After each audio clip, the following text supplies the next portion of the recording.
में हमारे पास क्या है, एक क्यूबिकल ब्लॉक है, इस क्यूबिकल ब्लॉक है और एक हमारे पास हेमीस्फेयर है। तो क्यूबिकल ब्लॉक के ऊपर इस तरह से ये क्यूबिकल ब्लॉक हो गया और इसके ऊपर ये हेमीस्फेयर रखा हुआ है। अगर हम इसे साइड से देखते हैं, वन साइड से, तो एक साइड से देखने पर हमें इस तरह की फिगर दिखेगी। अगर इसे हम ऊपर से देखते हैं, यानी कि पैरों के पास नीचे रख के टॉप से देखते हैं, तो हमें इस तरह की फिगर दिखाई देगी। अब इसका जो इसकी साइड है ट्यूब की 7 सेंटीमीटर दे रखी है, तो हमसे पूछा है कि जो अर्धगोला है हमारा हेमीस्फेयर है उसका डायमीटर क्या होगा। तो ये हमने हेमीस्फेयर रखा है, तो ये इसमें इसकी ट्यूब की साइड है 7 सेंटीमीटर, तो इसका डायमीटर भी क्या हो जाएगा, ये 7 सेंटीमीटर, लॉन्गेस्ट डायमीटर। तो डायमीटर इसका हो गया हमारा 7 सेंटीमीटर। अब इसमें हमें निकालने के लिए कहा है surface area of the solid. तो किस तरह से एक बार हम इसका एक्सपेरिमेंट भी करके देखते हैं। हमारे पास में ये एक क्यूबिकल ब्लॉक है, इस तरह से ये क्यूबिकल ब्लॉक है, हमने इसे यहाँ पर रखा है और इसके ऊपर हमने ये हमारे पास एक दूसरा ये अर्धगोला है, तो इसको अर्धगोले के उसके ऊपर रखना है। इस तरह से हमें इसे इसके ऊपर रख दिया है। तो हमें यहाँ पर ये सरफेस, एक नया सरफेस मिल जाएगा। ये अर्धगोलाकार यानी हेमीस्फेरिकल, ये हमें एक नया सरफेस मिल गया और इसकी जो एक साइड है वो ढक गई, लेकिन पूरी नहीं ढकी। यहाँ पर ये कुछ पार्ट इसका खाली रह गया, यानी कि हमें ये टॉप से देखने पर दिखाई दे रहा है इस तरह से, यानी कि टॉप से देखने पर इस तरह से दिखाई दे रहा है। तो अब हम क्या करते हैं, इसमें लिखते हैं इसका हमें क्या निकालना है, surface area. Surface area of solid इस पूरे का इक्वल टू, यहाँ पर हम देखते हैं कि इसमें ये जो क्यूबिकल ब्लॉक है इसके एक सरफेस ढका है इसका, लेकिन बाकी के 5 सरफेस हैं, तो उसका एरिया हो जाएगा 5a²। एक सरफेस का होता है a², तो 5 सरफेस का हो गया 5a²। अब उसके बाद जब ये अर्धगोलाकार कटोरा रख दिया हमने इसके ऊपर, तो इसका जो एरिया होगा सरफेस एरिया, ये हो जाएगा हमारा अर्धगोलाकार है इसलिए 2πr² प्लस। अब हम यहाँ पर देखते हैं कि यहाँ पर हमारा एक पृष्ठ ढक गया, पूरा नहीं ढका लेकिन, तो यहाँ पर हम क्या करते हैं, ये जो हमारा a² है इसमें से ये वाला πr² सर्कल का घटा देते हैं, तो a² - πr²। क्यों ऐसा किया, जिससे इस वाले सरफेस का ये चारों कोनों पे जो बचा हुआ है इसका हमारा एरिया निकल सके। अब इसे हम सॉल्व करते हैं, तो 5a² ये 6a² हो गया, 2πr² में से πr² माइनस करेंगे तो πr² हो गया। अब यहाँ पर इसकी वैल्यू पुट कर देते हैं, तो यहाँ पर इसकी जो साइड है वो 7 है, तो a बराबर b 7 सेंटीमीटर होगी, तो 7 का स्क्वायर प्लस पाई की वैल्यू डाल देते हैं 22/7। r की वैल्यू हमारे पास रेडियस, इसका डायमीटर 7 है तो इसकी रेडियस हो जाएगी 7/2। यहाँ स्क्वायर लिखा है तो 2 टाइम्स लिखेंगे। यहाँ पर 7 से 7 कैंसिल हो गया, 2 से ये 22 कैंसिल होगा 11 टाइम्स, तो हमारे पास आ गया 6 × 7 7 जा 49 प्लस में ये हो जाएगा हमारा 11 7 जा 77/2। इसे मल्टीप्लाई करते हैं, 6 9 जा 54, 6 4 जा 24 और 5 29 प्लस में इसको डिवाइड करेंगे 38.5।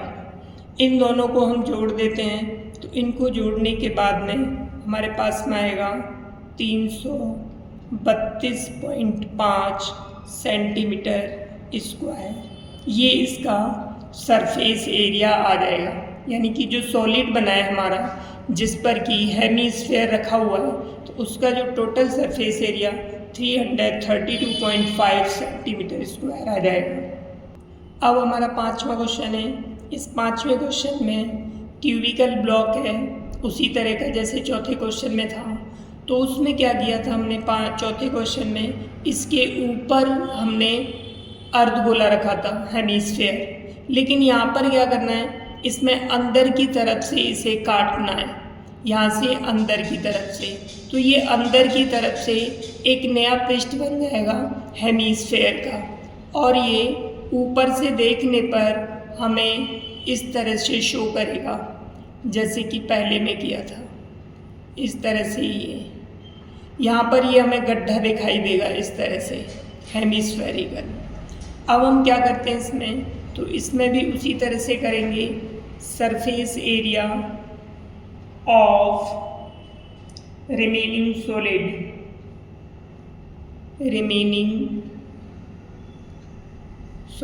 जो बाकी का सरफेस एरिया निकालेंगे हम। तो कैसे निकालेंगे रिमेनिंग सॉलिड का, सेम उसी तरह से। हमारे पास में 5 जो इसके फेस हैं वो सेम है, यानी कि वो उनमें कोई भी हमने कटिंग पिटिंग नहीं की है, तो 5a² आ गया।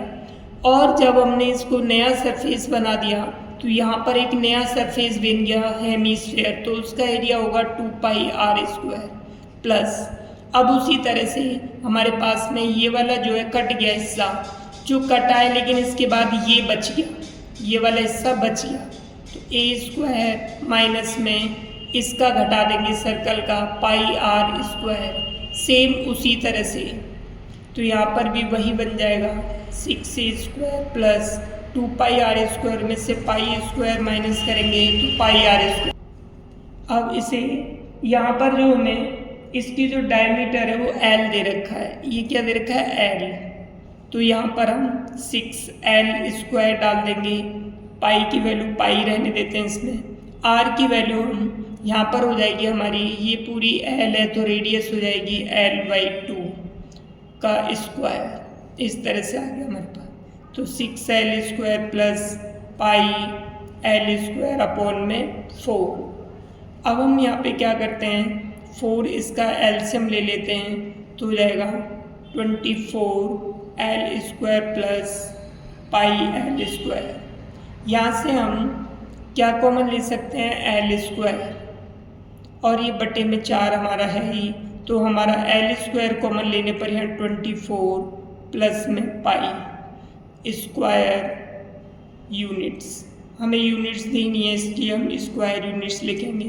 तो इस तरह से हम इस क्वेश्चन को सॉल्व कर सकते हैं, पांचवें क्वेश्चन को।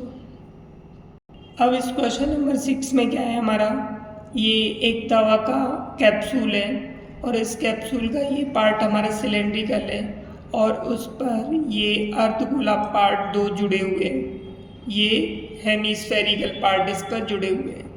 इसकी जो टोटल लेंथ है, वो जो टोटल लेंथ दे रखी है हमें 14 mm 14 मिलीमीटर, और इसका जो डायमीटर है हमारा, इसका जो डायमीटर दे रखा है हमें, ये दे रखा है 5 mm। तो हमें क्या निकालना है इसका टोटल सरफेस एरिया, तो लिखेंगे total surface area of capsule equal to curved surface area of cylindrical part plus curved surface area of 2 hemispherical part. तो यानी कि ये सिलेंड्रिकल जो पार्ट है इसका कर्व्ड सरफेस एरिया, और ये जो पार्ट है हमारा हेमिस्फेयर और ये हेमिस्फेयर, इन दोनों का कर्व्ड सरफेस एरिया। तो सिलेंडर का कर्व्ड सरफेस एरिया 2πr(h) होता है। हमारे पास में ये क्या है, हमारा हेमिस्फेयर है, इसका 2πr² होता है। लेकिन ये कितने हैं, 2 पार्ट हैं, इसलिए 2 से मल्टीप्लाई कर दिया हमने। अब हम इसे यहाँ से दोनों की सबकी रेडियस सेम है, इसलिए यहाँ से 2πr कॉमन ले सकते हैं हम। 2πr कॉमन लिया h प्लस हमारे पास में बचेगा 2r। अब यहाँ से हम वैल्यू पुट कर देते हैं 2 इंटू इसकी वैल्यू पुट करेंगे 22/7। रेडियस हमारे पास में है इसकी, यहाँ ये 5 mm है तो इसकी रेडियस हो जाएगी 5/2 h की वैल्यू। अब इसकी यहाँ से यहाँ तक ये जो हाइट होगी ये कितनी होगी, इसे हम निकालना है। तो लेंथ या हाइट बोल सकते हैं of cylindrical part is equal to, तो अब देखो ये पूरा 14 है, 14 में से हमें इधर ये इसकी रेडियस 2.5 और इसकी रेडियस 2.5 माइनस कर देनी है। तो इस तरह से 14 माइनस 5, इस तरह से 9 mm आ गई है। तो हम यहाँ पे इसकी जो हाइट है 9 mm रख देंगे प्लस 2 इंटू r की वैल्यू हमारे पास 5/2। 2 से 2 कैंसिल हो गया हमारे पास नहीं, तो हमारे पास बचा 2 गुणा 22/7 इंटू में 5/2 इंटू 9 और 5 14। अब इसमें 2 से ये 2 कैंसिल हो गया, 7 से डिवाइड हो जाएगा 2 टाइम्स, तो हमारे पास में ये बचेगा 5, 5 2 जा 10, 10 को इससे मल्टीप्लाई करेंगे 220 mm²। ये इसका हमारा सरफेस एरिया आ गया। तो इस तरह से हम इस क्वेश्चन को सॉल्व कर सकते हैं, ये इसका आंसर हो जाएगा।